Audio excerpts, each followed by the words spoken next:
በስመ አብ ወወልድ ወመንፈስ ቅዱስ አሐዱ አምላክ አሜን። ከኢትዮጵያ ኦርቶዶክስ ተዋሕዶ ቤተክርስቲያን ቋሚ ሲኖዶስ የተሰጠ መግለጫ በኦሮሚያ ብሔራዊ ክልላዊ መንግስት በምስራቅ አርሲ ዞን አስተዳደር በጉና በመርቲ በሸርካና በሆሎንቆ ዋቢ ወረዳዎች ውስጥ በሚገኙ የኢትዮጵያ ኦርቶዶክስ ተዋሕዶ ቤተክርስቲያን እምነት ተከታዮች ላይ ጥቅምት 14 ለ15 ቀን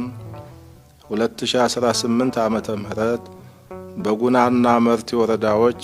17 ክርስቲያኖች ጥቅምት 17 ለ18 ቀን 2018 ዓመተ ምህረት በሸርካ ወረዳ 3 ክርስቲያኖች እንዲሁም ጥቅምት 18 ለ19 ቀን 2018 ዓመተ ምህረት በሆሎንቆ ዋቢ ወረዳ 5 ክርስቲያኖች በድምሩ በጥቅምት ወር 2018 ዓመተ ምህረት ብቻ 25 ኦርቶዶክሳውያን ወገኖቻችን አገራችንና ምድራችን ብለው በሰላም በተኙበት በድንገት ማንነታቸው ባልታወቀ ታጣቂዎች በአሰቃቂ ሁኔታ እንደተገደሉና ግድያውም ከዕለት ወደ ዕለት እየተባባሰ መሆኑን የምስራቅ አርሲ ሀገረ ስብከት ጽሕፈት ቤት የላከውን ሪፖርት ቋሚ ሲኖዶሱ የተመለከተው በከባድና ጥልቅ የሐዘን ስሜት ነው። በመሆኑም በምስራቅ አርሲ ሀገረ ስብከት እንዲህ አይነቱ አሰቃቂ ድርጊት ሲፈጸም የቆየው በተደጋጋሚ እንደመሆኑ መጠን እንዲህ አይነቱ አስነዋሪ ድርጊት በቅዱሳት መጻሕፍት ሆነ በሰው ልጅ ሰብአዊ መብት ፈጽሞ ተቀባይነት የሌለው በነጻነት የማምለክ ሕገ መንግስታዊ መብትን የሚጋፋ ተከባብሮና ተቻችሎ የመኖር መንፈሳዊ እሴቶቻችንን የሚያጠፋ ክብረ ነክና ሊወገዝ የሚገባው ስነ ምግባራዊ ድርጊት በመሆኑ የኢትዮጵያ ኦርቶዶክስ ተዋሕዶ ቤተክርስቲያን ቋሚ ሲኖዶስ በጽኑ አውግዞታል። ሆኖም ጉዳዩ በቀጥታ የሚመለከታቸው